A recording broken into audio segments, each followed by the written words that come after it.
Hi అండి. నమస్తే. Welcome back to my channel. ఈరోజు మనం మన ఛానల్‌లో చాలా యూజ్‌ఫుల్ వీడియోస్ చూడబోతున్నామండి. ఇంతవరకు మన ఛానల్‌లో నేను life style, shopping, cooking and functions ఇలాంటి వీడియోసే పెట్టాననమాట. సో, ఈరోజైతే మీ అందరికీ చాలా యూజ్‌ఫుల్ అయ్యే ఒక వీడియో చేయబోతున్నాను. మీరు థంబ్‌నెయిల్ చూసే ఉంటారు ఆల్రెడీ. ఇది హెయిర్ ఆయిల్ వీడియో అనమాట.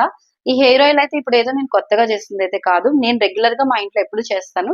బట్ మన ఛానెల్ స్టార్ట్ చేసిన తర్వాత ఇదే ఫస్ట్ టైమ్ అన్నమాట నేను హెయిర్ ఆయిల్ తయారు చేసి వీడియో అనేది పోస్ట్ చేయడం. హెయిర్ ఆయిల్ కోసం చెప్పాలి అంటే ఫస్ట్ ఆఫ్ ఆల్ చాలా యూజ్‌ఫుల్ అన్నమాట. నేను వాడిన ఇంగ్రీడియెంట్స్ అన్నీ కూడా మీరు చూస్తే మీకే అర్థమైపోద్ది ఎంత యూజ్‌ఫుల్ అనేది. ఒక్కొక్క దాని ఇంపార్టెన్స్ అనేది నేను ప్రత్యేకించి చెప్పాల్సిన అవసరం లేదు. బట్ దాన్ని ఎలా ప్రిపేర్ చేసుకోవాలి స్టెప్ బై స్టెప్ అది ఎలా యూజ్ చేస్తే దాని బెనిఫిట్స్ అనేవి మనకొస్తాయనేది ఈ వీడియోలో నేను మీతో క్లియర్‌గా చెప్పబోతున్నాను. వీడియో అయితే ఎక్కడా స్కిప్ చేయకండి. వరకు చూడండి. ఇంకా సోది పెట్టకుండా మనం హెయిర్ ఆయిల్ ప్రిపరేషన్‌లోకైతే వెళ్ళిపోదాం.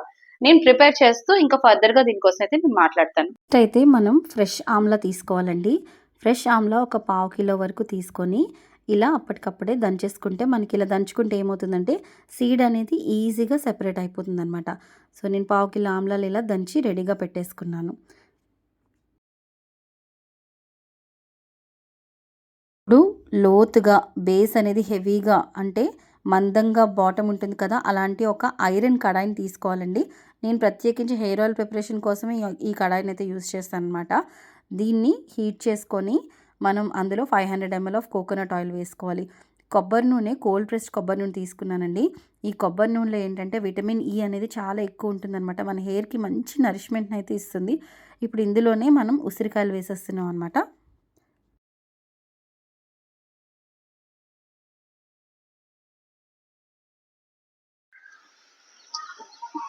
సో, ఇప్పుడు ఇవి ఆమ్లా అనేవి కొంచెం మనకి కలర్ మారిపోయాయి కదా! చూసారా? ఇలా కలర్ మారిపోయాయి కదా! ఇప్పుడు మనం మిగతా ఇంగ్రీడియెంట్స్‌ని స్టెప్ బై స్టెప్ ఎలా యాడ్ చేయాలో చూపిస్తాను. సో, ఫస్ట్ అయితే నేను మెంతులు వేస్తున్నానండి. కొంచెం ఫ్లేమ్ తగ్గించుకొని చేసుకోవాలి ఇంకా. మన మిగతా ప్రాసెస్ అంతా కూడా. సో, మెంతులైతే 25 గ్రామ్స్ వేశాను. కలోంజీ సీడ్స్ వేస్తున్నాను. కలోంజీ సీడ్స్ కూడా అంతే 25 గ్రామ్స్ వేస్తున్నాను. జస్ట్ ఒకసారి అలా కలుపుకోండి. ఇవన్నీ అడుక్కి సెటిల్ అయిపోతాయన్నమాట మనకి. సో, దీని తర్వాత మన ఆకులు వేస్తున్నామండి. ఫస్ట్ అయితే నేను రోజ్‌మెరీ వేస్తున్నాను. తర్వాత కర్రీ లీవ్స్ కూడా వేస్తున్నాను.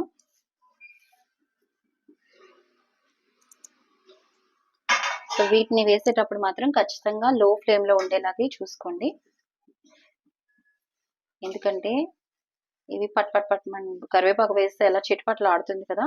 సో, అలా చిటపటలాడకుండా ఉండాలంటే ఫ్లేమ్ తగ్గించుకొని మనం చేసుకోవాలన్నమాట.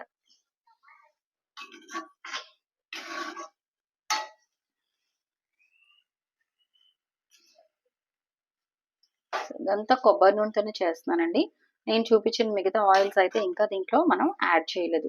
అవన్నీ ఆల్రెడీ ప్రాసెస్డ్ అయిపోయాయి కాబట్టి మనం దీని తర్వాత స్టెప్ అదే అన్నమాట. సో, ఇవి ఏంటంటే కొంచెం కలర్ టర్న్ అయిపోయే వరకు మనం ఆయిల్‌లో ఇలా కిందికి మీదికి కదుపుతూ టర్న్ చేసుకుంటూ ఆయిల్ అయితే ఇల్లంతా గుమగుమలాడిపోతుందండి. మంచి ఫ్రేగ్రెన్స్ అయితే వచ్చేస్తుంది.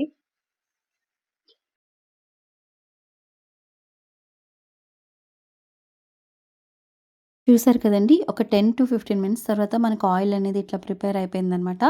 స్టవ్ ఆఫ్ చేసేసుకోవాలి. ఇంకా ఫ్లేమ్ మొత్తం కట్టేసిన తర్వాత పూర్తిగా ఆయిల్ అనేది చల్లారిపోవాలన్నమాట. చల్లారిపోయిన తర్వాత అప్పుడు మనం ఏంటంటే ఫిల్టర్ చేసుకోవాలండి. ఇది మనకి ఓవర్ నైట్ అలాగా కడాయిలోనే నేను విడిచిపెట్టేసాను అనమాట ఆయిల్ అంతటిని. సో దట్ ఆ ఎక్స్ట్రాక్ట్ అంతా ఆయిల్లోకి దిగుతుందని చెప్పేసి. ఇప్పుడు మార్నింగ్ ఇది మనకు ఒక 6-8 అవర్స్ తర్వాత మనకి కూల్ డౌన్ అయిపోద్ది కదా! అప్పుడు ఇలా ఫిల్టర్ చేసుకుంటే చూడండి ఆయిల్ అంతా కూడా చక్కగా మంచి గ్రీనిష్ కలర్‌లోకి మారిపోయిందనమాట.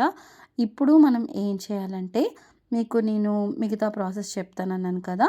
మిగతా ఆయిల్స్ మనం ఏవైతే తీసుకున్నామో ఇప్పుడు ఇవి స్టెప్ బై స్టెప్ యాడ్ చేస్తున్నాను. ఫస్ట్ అయితే 50 ml వేప నూనె తీసుకున్నానండి. వేప నూనె ఎందుకనంటే ఇచ్చింగ్, డాండ్రఫ్ అలాంటివి ఏమైనా ఉన్న వాళ్ళకి ఏంటంటే వేప నూనె వల్ల చాలా మంచి ఉపశమనం అయితే లభిస్తుందనమాట. తర్వాత క్యాస్టర్ ఆయిల్ వేస్తున్నాను. క్యాస్టర్ ఆయిల్ కూడా అంతే అండి. 50 ml యాడ్ చేసుకోవాలి. 50-100 ml కూడా యాడ్ చేసుకోవచ్చు. ఎందుకంటే క్యాస్టర్ ఆయిల్ అనేది మనకి హెయిర్‌కి మంచి చల్లదనం ఇస్తుందనమాట. క్యాస్టర్ ఆయిల్‌తో మసాజ్ చేసుకున్న తర్వాత మనకు అంతా కూల్ డౌన్ అయినట్టు అనిపిస్తుంది. నెక్స్ట్ ఇందులో బాదం ఆయిల్ యాడ్ చేస్తున్నాను. ఇది కూడా కోల్డ్ ప్రెస్డ్ బాదం ఆయిల్ అండి. చాలా ఎక్స్‌పెన్సివ్ కూడా. సో, ఈ బాదం ఆయిల్ ఏంటంటే మనకి మంచి నరిష్మెంట్‌ని ఇస్తుందనమాట. హెయిర్ స్మూత్ అండ్ సిల్కీగా తయారవుతుంది. సో, ఇప్పుడు ఇది ఏం చేస్తున్నానంటే మొత్తం ఒక ఫన్నెల్ యూజ్ చేసి ఒక గ్లాస్ బాటిల్‌లోకి వేసేసి స్టోర్ చేసుకుంటున్నాను. సో, మనకి ఇదేంటంటే చక్కగా మనం వాడుకున్నంత కాలం హ్యాపీగా వస్తుంది.